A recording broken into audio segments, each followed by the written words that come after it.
Благодарам. Господин Џафери, почитувани пратеници, почитуван министр за внатрешни работи, една благородна и добра идеја за оформување на тело за координација на безбедно-разузнавачка заедница во Република Македонија. Со овој предлог закон сакате да ја злоупотребите. Зошто тоа го велам? Со овој предлог закон, всушност, ние ќе направиме паралелен Совет за безбедност во Република Македонија. Нашата демократија е така воспоставена да постои председател на држава, постои премиер и секој од тие функции си има своји надлежности во функционирањето на државата и во одговорностите кои што ги има. Советот за безбедност е направен од тие причини. На еден начин, на едно место, сите клучни позиции во државата да си разменуваат информации во врска со безбедноста и сигурноста на Република Македонија.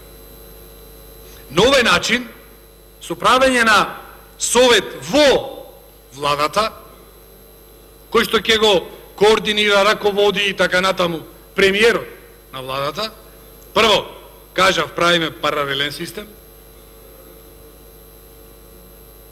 Второ, правиме огромна концентрација на моќ во рацете на премиерот на владата на Република Македонија.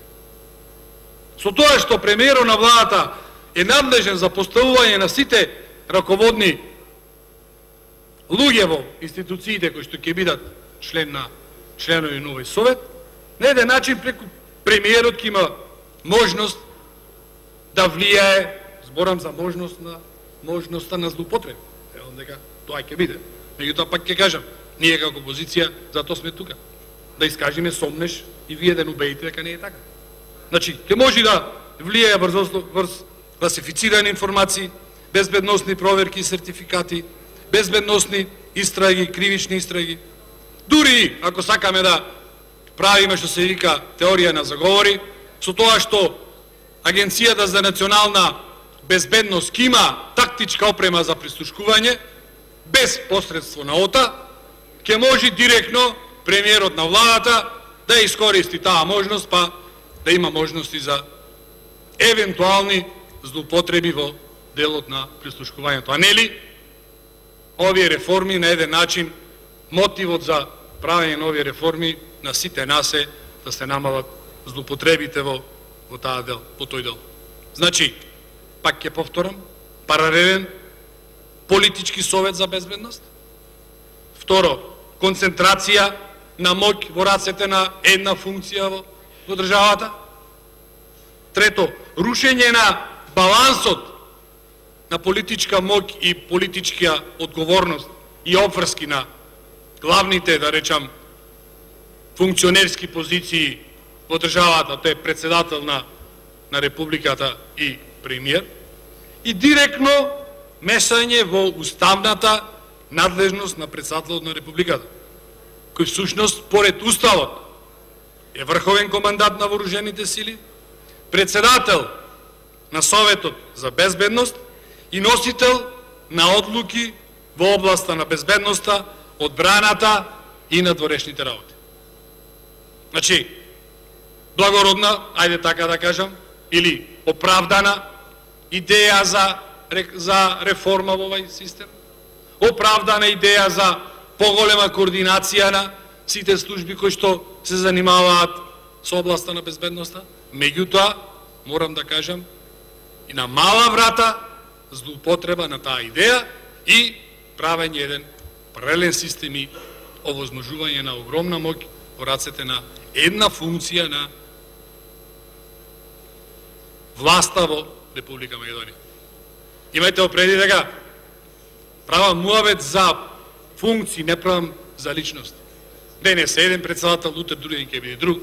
Денес е еден премиер од една партија, утре друг ден ќе биде друг премиер од друга партија. Зошто? Да створиме можности за можна злоупотреба. Зошто? Мене се чини дека нема потреба. Сега, да не испадне дека ние само критикуваме, сме незадоволни, само изразуваме некои сомнежи, макар што на колегата на претходната реплика му кажав зошто ги изразуваме сомнежите, заради тоа што вие како власт едно го зборувате пред да дојдете на власт, а сосема друго правите од кога ќе дојдете на власт, и нормално е дека ние како опозиција исказуваме сомнежи и немаме доверба по тоа што сакате да прикажувате дека сакате да направите. Да не испаѓа дека сега ево само критикуваме. Ево имаме еден предлог. Да, треба да има координативно тело за одбрана, безбедност и разузнавање. Меѓутоа, тоа координативно тело треба да биде поставено таму каде што му е местото. Местото му е во Советот за безбедност. Каде што по устав и по закони председателот на државата е председател на Советот на безбедност. Не може да направиме паралелно тело, не може да направиме тело на тоа тело.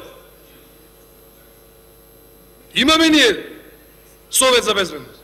Дајте сите проблеми кои што се наведени во овој закон, потреба од екипирање, потреба од редовни состаноци, потреба од начин на комуникација. Не е спорно. Треба да се направат, дајте да ги направиме, предложете и ќе ги поддржиме.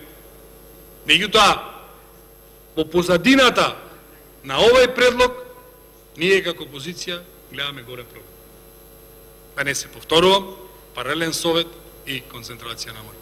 Значи, дајте да го направиме тоа координативно тело за одбрана, безбедност, разузнавање. Нека си биде во Советот на безбедност, во таа надлежност, а ако треба, ќе го прошириме, ќе го надградиме и така натаму како што имаше во една изборна програма на една политичка партија.